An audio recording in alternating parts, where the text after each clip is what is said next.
Hi friends, good morning. ఈరోజు గోంగూర పచ్చడి, టమాటాలు వేసి గోంగూర పచ్చడి చేస్తున్నాను. ఎలా చేస్తాను అనేది చూసేయండి. కొంచెం నూనె వేస్తాను. ఈ టమాటాలు గోంగూరలోకి అనమాట ఉడికిన తర్వాత వేస్తాను. గోంగూరలో టమాటా వేసి చేస్తే చాలా బాగుంటుంది. టమాటా ముక్కలు కూడా వేసేస్తున్నాను.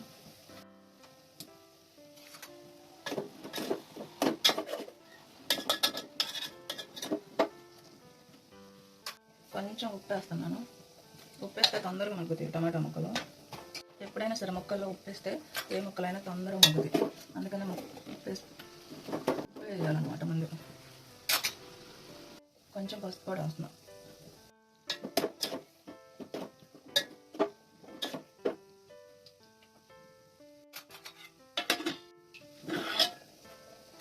కొత్తిమీర వేసాను.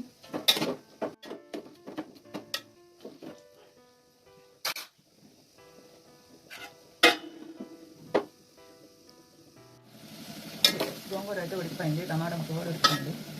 దించేస్తున్నాం.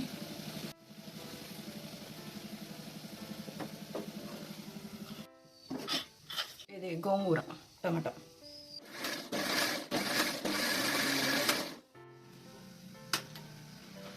తాలింపు వేసాను అనమాట. ఇది తాలింపు గింజలు, ఎండుమిరపకాయలు, కరివేపాకు.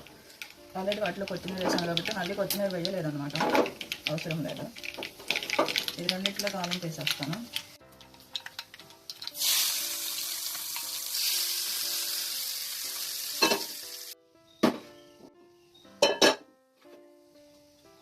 కొంచెం గోంగూర పచ్చట్లో నెయ్యి వేస్తాను.